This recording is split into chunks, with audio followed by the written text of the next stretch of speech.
Welcome to Online Learning at Westridge, everybody. My name is Amy Bruce. I'm the principal here at Westridge. And I'm Lindsay Zimmerman, and I'm the assistant principal.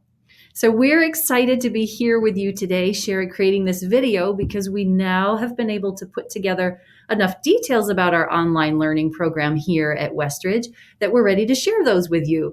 And one of the key things we want you to know right from the get-go is that online learning this school year, this fall semester, will be very, very different from what you experienced in the spring. So it starts with the daily schedule. Yes, there is a daily schedule. Students must be present and attend school every day from 9 until 3:30.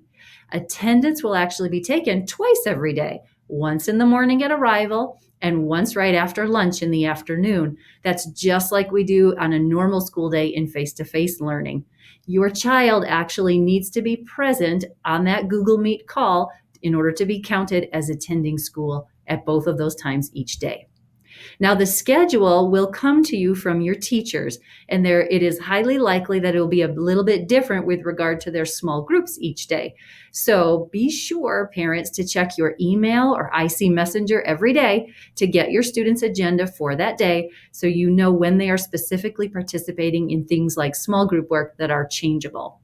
Lunch and recesses are at the same time every day for every one of our online grade levels. Lunch is at 12 to 12:40 and recess is twice a day, 10:30 to 10:50 and 2:10 to 2:30. We made sure to make those lunches and recesses the same for all grade levels for our school in order to try to make things a little bit easier on you at home. And for communication purposes, if you have not set up your parent portal through Infinite Campus yet, please call into our front office. Our registrar, Cynthia, will be more than happy to help get you set up with that parent portal. It is the best way to get information from your teachers. Any messages that are sent to your student would not be received by you. So when teachers are sending out messages across that parent portal, it's very important that you have your own account. It is not the same as your students. Now, student work and participation for this year is going to look very different from the spring. In fact, we wanted to make sure that we're getting as close back to normal school as we possibly can, even in this online setting. The workload and expectations will be very consistent with those in our in-person model: reading, writing, math, social studies, science, and at least 2 specials. You are going to experience things like synchronous learning, which is live with the teacher, generally over that Google Meet call. Asynchronous learning is going to be written work, experiments, reading, annotations, videos, essentially any type of work that you can do that isn't experienced with that online teacher in a live setting. Students are going to be expected to log in daily and have engagement with these remote learning experiences. Also, our grading practices for remote learning are going to be just the same as for in-person students. So any of the grading practices, excused assignments that we saw in the spring, that will no longer be taking place. We are expecting our students to grow and learn at the same pace as our in-person students. So that may be bringing up a question in your mind. With school being so much different this coming fall semester, what would be an appropriate learning setting for your child at home? Well, we have some helpful suggestions for you. So ideally, that learning space is spacious enough so they can spread out a little bit. They'll have their Chromebook, but they'll also have some additional school materials that are being sent home in our drive-through event coming up later this week. So try to make sure they have enough room at their workspace at home to be able to spread out. Make sure that's a clean and quiet workspace that it's free from distractions so they aren't interrupted from their learning. It is typically best if you don't need to share that workspace with your child, but if that's unavoidable, make sure that your child has headphones. Those are really helpful when you've got multiple users in the same room, whether they be adults or other students.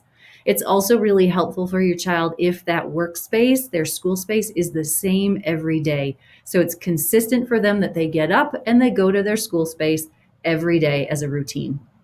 We also recognize that it can be hard to be at home as the adult working from home and trying to balance that with the child's workspace. So we have some helpful tips or things to avoid to try to make this a little bit easier for you.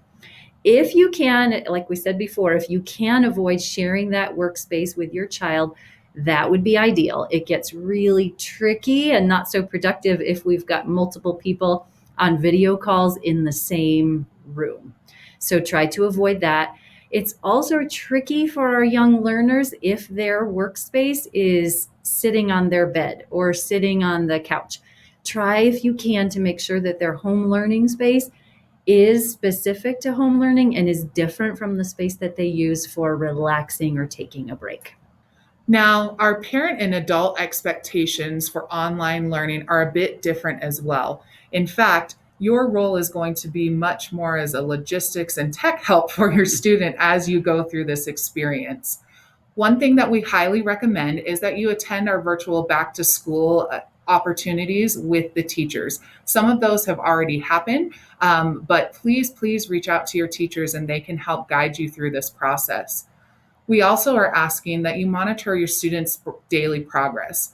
Ways to do that include checking in on the content your students learning about, ask them what they've learned that is new, any successes that they had, check and see if they have questions, and even check in and see if they have concerns. All of these are great conversations to have on a daily basis with your student. You want to be involved with the student progress and content mastery. Our learning management systems for online learning in elementary are Google Classroom and Seesaw. Please, as we said before, make sure that you are logged into Parent Portal. That is one of the best ways our teachers have to contact you and get you information in addition to your email. It is a separate login from your students, so please make sure if you have not set up Parent Portal that you call our front office and get that taken care of. This really makes it a great opportunity to work hand in hand with your teacher on monitoring that progress of your student. And last but not least, we do need your help with that course navigation and technology. Everyone has issues with logins, opening up programs, and it's really important that you're there to help your student with that logging on, finding materials, and following instructions. And of course, it doesn't just have to be you. Any adult nearby will be a suitable help to your student as they navigate through this online space. Which brings us to another interesting topic. What does helping my student look like? So, like Lindsay was talking about, there's a lot of logistical support that we do hope that you're there for, providing for your child. There are aspects of helping them with their learning that we are not eager for you to be involved in. So it's really tricky for every adult to watch their child struggle. But in that struggle is often where learning will happen. And we think of that as a productive struggle, and it's okay. Remind yourself as an adult that you really want to empower your child to solve problems, empower your child to think about what's the thing they can try to work their way through a challenging moment.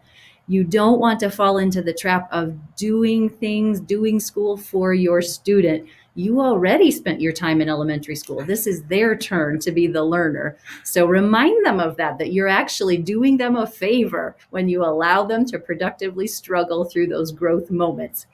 You can also chuckle a little bit when you say it because it's really pretty funny. So specific to literacy, reading and writing and spelling, this comes up all the time that our parents wonder about how much help is too much help and how much help is too little help. Again, lean in on pushing your child to try what they can first before you offer help. Especially important for our little ones, kindergarten through second grade. Try very hard not to read words for them, not to spell things for them, to not sound words out for them. Encourage them to try something on their own. What sounds do you recognize? In math and science, one of the temptations will be for your child to find the calculator that lives on the Chromebook or to find the calculator that lives in the drawer at home and realize that they could do their math using that. Again, you don't want them to do that. Remind them there are no calculators in elementary math because we want them to develop their own number sense through that mathematical learning journey. We don't want them learning to use a calculator as a crutch. And secondly, remember to be your child's biggest cheerleader. Encourage them that they can. Remind them you can figure this out. What's one thing you know to do that you can try right now? Try that one thing. If they're in a very frustrational moment, Sure, remind them that a strategy is take a quick break, draw a little drawing, use a fidget, take a little quick walk, do a stretch, do some breathing, all kinds of strategies we use here in school to remind them to put their mind frame back in the space where they can think about what's one thing I could try to help myself work through this challenging moment. You are your child's cheerleader. Now, one thing that's also come up is hot lunch and breakfast. How are we going to get it this year? In fact, the district has thought very hard about this, and you do have the opportunity to take advantage of our hot lunch and breakfast program that we've got through the district. Students and or a family member with the proper ID will be able to pick up both breakfast and lunch meals for the week. This pickup will be on Tuesdays between 12 and 1 p.m. at either Prairie View High School or Brighton High School. You'll see on here there is a link. Families must complete this online order form each week for each student that would like to have meals. That form needs to be filled out by 3 p.m. the Monday before in order to be registered for that week. The entire hot lunch and breakfast program for online learners will begin on August 31st. We will be taking submissions then. If you go to our 27J district website to nutrition services, that link that I just told you about to order your meals is located on this page. You'll want to go on the left-hand side on the menu, and it says student meal ordering options. That's where you can find this. And the last reminder that we have for you is that we are ready to see you come through our online student drive-through event this week, Thursday, August 27th from 4:15 until 6 p.m. We will have staff there, and you should have received an email already letting you know which lane to drive through that day. It's based on the first letter of your child's last name. You will be picking up their Chromebook, a charger, and then additional hard copy learning materials that our various online teachers are sending home. So please be sure to not miss this event because it will have everything that you need for a successful launch to our online school year. We're excited to see you and excited to get this year started. Can't wait to see all of you. Your online teachers are super, super excited. We're pumped to see you all on our online orientation day on the 28th. That is this coming Friday. And here's to a great school year, Wildcats. Bye. Bye.